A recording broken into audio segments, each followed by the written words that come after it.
Hello, नमस्कार प्यारे साथियों।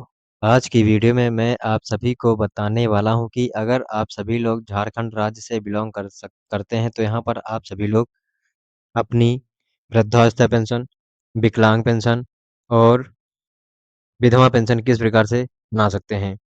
तो विधवा पेंशन या फिर वृद्धावस्था पेंशन या फिर विकलांग पेंशन बनाने के लिए सबसे पहले आपको सर्विस प्लस की ऑफ़िशियल वेबसाइट पर आ जाना है। सर्विस प्लस की ऑफ़िशियल वेबसाइट पर आने के बाद यहाँ पर आपको सर्विस प्लस की ऑफ़िशियल वेबसाइट में अपनी यूज़र आईडी और पासवर्ड डाल कर के लॉगिन कर लेना है। लॉगिन करने के बाद आपके सामने कुछ इस प्रकार का पेज ओपन होकर के आएगा। यहाँ पर आपको एक ऑप्शन दिख जाएगा अप्लाई फॉर सर्विसेज़ का, तो यहाँ पर आपको क्लिक करना है। फिर व्यू ऑल अवेलेबल सर्विसेज़ के ऑप्शन पर क्लिक कर देना है। इसके बाद में यहाँ पर आपको अपना स्टेट चूज़ कर लेना है। जैसे कि आप झारखंड से बिलॉन्ग करते हैं, तो यहाँ पर आपको झारखंड चूज़ कर लेना है। या फिर आप केरल स्टेट से बिलॉन्ग करते हैं, तो यहाँ पर आप सभी को केरल स्टेट चूज़ कर लेना है। तो आज मैं यहाँ पर बताने वाला हूँ कि झारखंड राज्य में आप सभी लोग वृद्धावस्था पेंशन या फिर विधवा पेंशन या फिर विकलांग पेंशन किस प्रकार से ऑनलाइन कर सकते हैं। तो झारखंड में पेंशन ऑनलाइन करने के लिए यहाँ पर आपको नीचे की ओर स्क्रॉल करना है। नीचे की ओर स्क्रॉल करने पर यहाँ पर आपको एक ऑप्शन दिख जाएगा 8 नंबर कॉलम में झारखंड सोशल सिक्योरिटी पेंशन्स का। तो यहाँ पर आप सभी को झारखंड सोशल सिक्योरिटी पेंशन्स के ऑप्शन पर क्लिक कर देना है। झारखंड सिक्योरिटी पेंशन्स के ऑप्शन पर क्लिक करते ही आपके सामने पेंशन स्कीम का फॉर्म ओपन होकर के आएगा। उसके बाद में यहाँ पर आपको स्टेप बाय स्टेप पूरी डिटेल फिल कर लेनी यहाँ है। पर मैं आप सभी को बता देता हूँ कि आप सभी लोगों को किस प्रकार से यहाँ पर डिटेल फिल करनी है। तो सबसे पहले आपको एक ऑप्शन देखने को मिल जाएगा अप्लाइंग फॉर के लिए आवेदन। तो यहाँ पर आपको जिस भी पेंशन के लिए आपको आवेदन करना है, उस पेंशन का यहाँ पर आप सभी को चुनाव कर लेना है।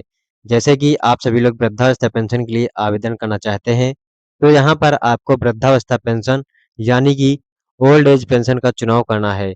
या फिर अगर आप विडो पेंशन, विधवा पेंशन के लिए ऑनलाइन आवेदन करना चाहते हैं, तो यहाँ पर आप सभी को विधवा पेंशन का चुनाव कर लेना है। उसके बाद में अगर आप सभी लोग डिसेबिलिटी पेंशन यानी कि विकलांगता पेंशन के लिए ऑनलाइन आवेदन करना चाहते हैं, तो यहाँ पर आप सभी को विकलांगता पेंशन का चुनाव कर लेना है। उसके बाद में यहाँ पर आप सभी को अभिवादन में चूज़ करना है श्री या श्रीमती या कुमारी, आप अपने अनुसार चूज़ कर सकते हैं। उसके बाद में यहाँ पर आपसे जेंडर चूज़ करने के लिए बोला जाएगा।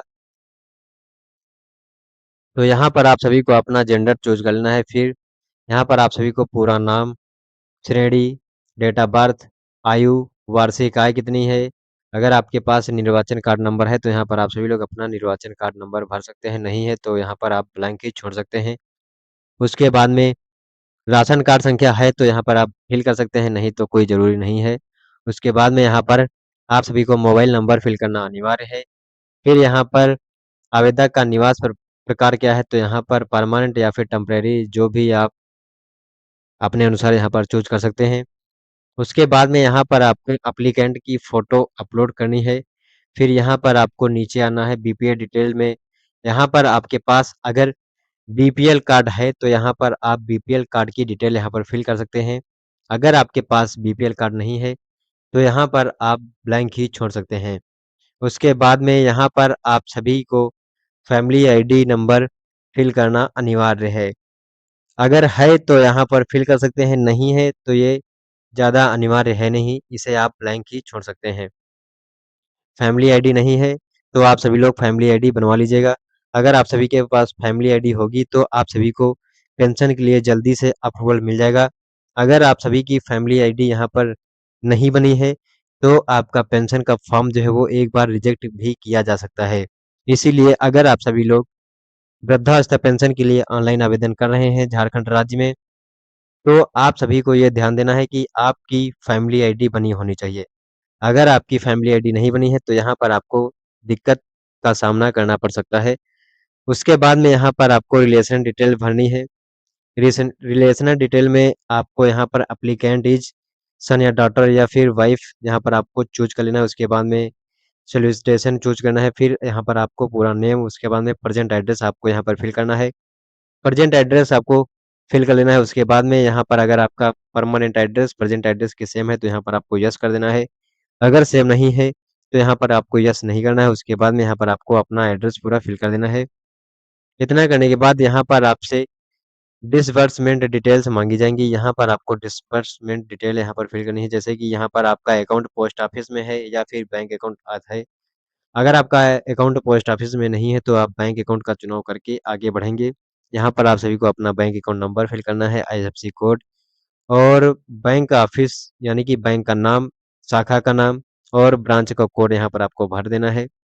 उसके बाद में यहाँ पर आपको आरएएस डिक्लेरेशन पर यस ही रहने देना है। उसके बाद में यहाँ पर अप्लाई टू ऑफिस का चुनाव कर लेना है। जिस भी ऑफिस के लिए आप अप्लाई कर रहे हैं वो ऑफिस का चुनाव यहाँ पर आप सभी को कर लेना है। उसके बाद में डिपार्टमेंट का फिर डिवीजन का यहाँ पर आप सभी को चुनाव कर लेना है। उसके बाद में इतना करने के बाद आपको डिस्ट्रिक्ट का चुनाव करना है। जिस भी डिस्ट्रिक्ट से बिलॉन्ग करते हैं वो डिस्ट्रिक्ट का चुनाव यहाँ पर आप सभी को कर लेना है। उसके बाद में सब डिवीजन का चुनाव करना है। सब डिवीजन का चुनाव करने के बाद यहाँ पर आपको सर्किल का चुनाव कर लेना है। सर्किल का चुनाव करने के बाद यहाँ पर आपको ओके के बटन पर क्लिक कर देना है। अगर अभी यहाँ पर आपको एक ऑप्शन और ऑफिस का चुनाव करने के लिए बोला जाएगा, यहाँ पर आपको ऑफिस का चुनाव करके ओके कर देना है। ओके करने के बाद यहाँ पर आप सभी को कैप्चा कोड भर करके सबमिट कर देना है। सबमिट करने के बाद आप सभी को प्रीव्यू आपके फॉर्म का दिखाया जाएगा। आप सभी को अपने फॉर्म का प्रीव्यू चेक कर लेना है। प्रीव्यू चेक करने के बाद आप सभी की अगर डिटेल सही है तो आप सभी को फाइनल सबमिट कर देना है। वहाँ पर आपको दस्तावेज कौन-कौन से प्रीव्यू के बाद यहाँ पर आपको दस्तावेज अपलोड करने के लिए बोला जाएगा। तो यहाँ पर आप सभी को अपने दस्तावेज में जैसे कि अगर आपके पास आय प्रमाण पत्र है और आप वृद्धावस्था पेंशन के लिए अपना आवेदन कर रहे हैं तो यहाँ पर आपको आय प्रमाण पत्र लगाना अनिवार्य है। अगर आप सभी लोग विधवा पेंशन के लिए ऑनलाइन आवेदन कर रहे हैं तो यहाँ पर आपको आय प्रमाण पत्र लगाना अनिवार्य नहीं है। आप सभी लोग डॉक्यूमेंट अपलोड करके आगे का प्रोसेस फाइनल सबमिट कर देंगे। फाइनल सबमिट करने के बाद आपका फॉर्म सक्सेसफुली सबमिट हो जाएगा। उसके बाद में आप सभी का अप्रूवल जो है 1 महीने के अंदर हो जाएगा। आप सभी को स्टेटस चेक करने के लिए यहाँ पर आपको व्यू स्टेटस ऑफ एप्लीकेशन के ऑप्शन पर क्लिक करके यहाँ पर ट्रैक एप्लीकेशन स्टेटस के ऑप्शन पर चले जाना है। उसके बाद में यहाँ पर आपको एप्लीकेशन रेफरेंस नंबर डाल करके यहाँ पर गेट डाटा के ऑप्शन पर क्लिक कर देना है। गेट डाटा के ऑप्शन पर क्लिक करते ही आपका स्टेटस यहाँ पर शो हो जाएगा। अगर वहाँ पर आपका पेंशन अप्रूव्ड हो गया तो वहाँ पर अप्रूवल शो हो जाएगा, अगर नहीं हुआ तो पेंडिंग वहाँ पर शो हो जाएगा। तो आज की वीडियो में बस इतनी इन्फॉर्मेशन देनी थी। अगर आप सभी को ये वीडियो अच्छी लगी तो वीडियो को लाइक एंड शेयर करना ना भूलिएगा। धन्यवाद।